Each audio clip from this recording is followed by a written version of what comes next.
প্ৰথমতে আপোনালোক সকলোলৈকে লক্ষী পূজাৰ শুভেচ্ছা জ্ঞাপন কৰিলোঁ।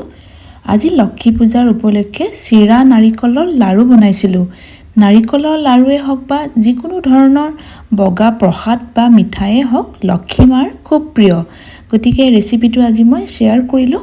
আপোনালোকেও যদি ইচ্ছা কৰে বনাব পাৰিব। প্ৰথমতে মই ইয়াতে 2 বাটি চিৰা লৈছোঁ। মিডিয়াম সাইজৰ বাটি এটাৰে মই 2 বাটি চিৰা ল'লোঁ আৰু এইখিনি যদি গ্ৰামত জোখে প্ৰায় 400 গ্ৰাম মান হ'ব। চিৰাখিনিত যাতে অলপো লেতেৰা নাথাকে গতিকে খুব ভালদৰে সাফা কৰি লৈছোঁ। এটা সৰু নাৰিকলৰ ওপৰৰ কলাখিনি আঁতৰাই নাৰিকলটো মই এনেকৈ সৰু সৰুকৈ কাটি লৈছোঁ। প্ৰায় 1 বাটি মানে নাৰিকল হৈছে ইয়াতে।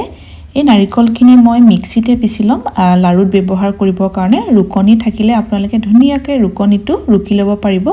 এতিয়া প্ৰথমতে কেৰাহীখন ভালকৈ গৰম কৰি লৈছোঁ। শুকানে চিৰাখিনি অলপ সময়ৰ কাৰণে এইখিনি ভাজি ল'ম।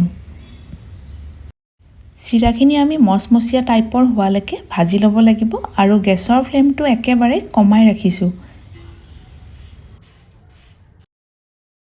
চিৰাখিনি ভাজোতে চিৰাখিনিৰ ৰংটো অলপ সলনি হ'ব দিয়া নাই, নহ'লে পিছত লাৰুৰ টেষ্টটো গৈ ভাল নহ'বগৈ। প্ৰায় 10 মিনিটমান সময় ভজাৰ পিছত এইখিনি এয়া চাওক হাতেৰে চাওঁতে খুব ধুনীয়াকৈ ভাঙি গৈছে। এতিয়া গেছটো অফ কৰি চিৰাখিনি মই প্লেটখনলৈ উলিয়াই লৈছোঁ। অলপ ঠাণ্ডা হ'বৰ কাৰণে ৰাখি দিছোঁ। এতিয়া প্ৰথমতে নাৰিকলখিনি পিচি ল'ম। নাৰিকলখিনি ইয়াতে দি ল'লোঁ। নাৰিকলখিনি খুব মিহিকৈ পিচি লোৱাৰ পিছত ইয়াতে এতিয়া 1 বাটি চেনি দিলোঁ। ধুনীয়া এটা গোন্ধৰ কাৰণে ইয়াতে দিলোঁ 3টা ইলাচি আৰু এতিয়া যিখিনি চিৰা ভাজিছিলোঁ ইয়াতে প্ৰায় 3 মুঠিমান চিৰা মই দি লৈছোঁ।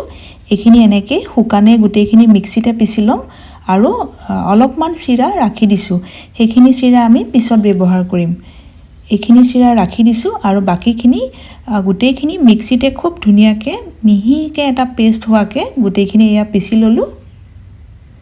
আৰু পিছোতে ইয়াতে একো গাখীৰ বা পানী ব্যৱহাৰ কৰা নাই। এনেকৈ পিচিলেই খুব মিহিকৈ ধুনীয়াকৈ পিচ খাই যায়। এতিয়া কেৰাহীখন আকৌ ভালকৈ গৰম হোৱাত গোটেই এই মিশ্ৰণখিনি ইয়ালৈ দি ল'লোঁ। এইখিনি আমি নাৰিকলৰ লাৰু বনাবৰ কাৰণে যেনেকৈ ভাজি লওঁ তেনেকেই ভাজি ল'ব লাগিব আৰু গেছৰ ফ্লেমটো একেবাৰে কমাই ৰাখিছোঁ।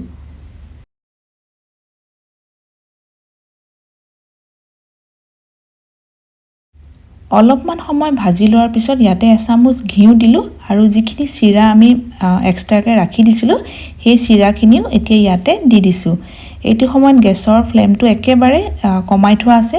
মানে এই গোটেই প্ৰচেছটোত গেছৰ ফ্লেমটো কমাই ৰাখিব, নহ'লে সোনকালে জ্বলি যোৱাৰ সম্ভাৱনা থাকে। লাহে লাহে গোটেই চিৰাখিনি ইয়াতে দি ল'লোঁ। এতিয়া এইখিনি খুব ভালদৰে মিক্স কৰি লৈছোঁ। এতিয়া আৰু এইখিনি বহুত বেছি সময়ৰ কাৰণে ভাজিব নালাগে, নহ'লে যদি পিছত এই মিশ্ৰণটো ড্ৰাই হৈ যায় পিছত লাৰুখিনি বনাবৰ কাৰণে অসুবিধা হ'ব। হাতেৰে এনেকৈ লাৰু এটা টাইপত বনাই চালে গম পাব। এতিয়া মই লগে লগে গোটেইখিনি প্লেটখনলৈ কাঢ়ি ল'লোঁ আৰু গৰমে গৰমে গোটেই লাৰুখিনি বনাব লাগিব, নহ'লে পিছত লাৰুখিনি বান্ধিবৰ কাৰণে অসুবিধা হ'ব। হাতখনত অকণমান পানী সানি লৈছোঁ আৰু এটা এটাকৈ গোটেই লাৰুখিনি বনাই লৈছোঁ। এনেকৈ বনাই থাকোঁতে মিশ্ৰণটো কেতিয়াবা বহুত বেছি শুকানো হৈ পৰিব পাৰে। মোৰ অলপ শুকান টাইপৰ হৈ গৈছিলে। ইয়াতে এতিয়া মই 3 চামুচ গাখীৰ দি ল'লোঁ। গাখীৰৰ সলনি আপোনালোকে ঘিউ দিব পাৰে। আৰু এয়া মোৰ গোটেই লাৰুখিনি প্ৰস্তুত কৰি লোৱা হৈ গৈছে। লাৰুখিনি যিহেতু মই প্ৰসাদৰ কাৰণে বনাইছোঁ গতিকে আপোনালোকক ভাঙি দেখুৱাব পৰা নাই। আশা কৰিছোঁ আপোনালোকে আজিৰ এই ৰেচিপিটো চাই ভাল পালে। আৰু নতুন নতুন এনেকুৱা সহজ ৰেচিপিৰ নটিফিকেশ্যনবিলাক পাই থাকিবৰ কাৰণে মোৰ ইউটিউব চেনেলটোত ছাবস্ক্ৰাইব কৰি ৰাখিব পাৰিব। আপোনালোকে মোক ফেচবুক আৰু ইনষ্টাগ্ৰামতো ফ'ল' কৰিব পাৰিব। আজিৰ এই ৰেচিপিটো চোৱাৰ কাৰণে আপোনালোকক ধন্যবাদ জনাইছোঁ। ৰেচিপিটো যদি চাই সঁচাকৈয়ে ভাল পালে লাইক এটা কৰি দিব আৰু পাৰিলে ভিডিঅ'টো আপোনালোকে শ্বেয়াৰো কৰিব পাৰিব। ৰেচিপিটো চোৱাৰ কাৰণে আপোনালোকক আকৌ এবাৰ ধন্যবাদ জনাইছোঁ।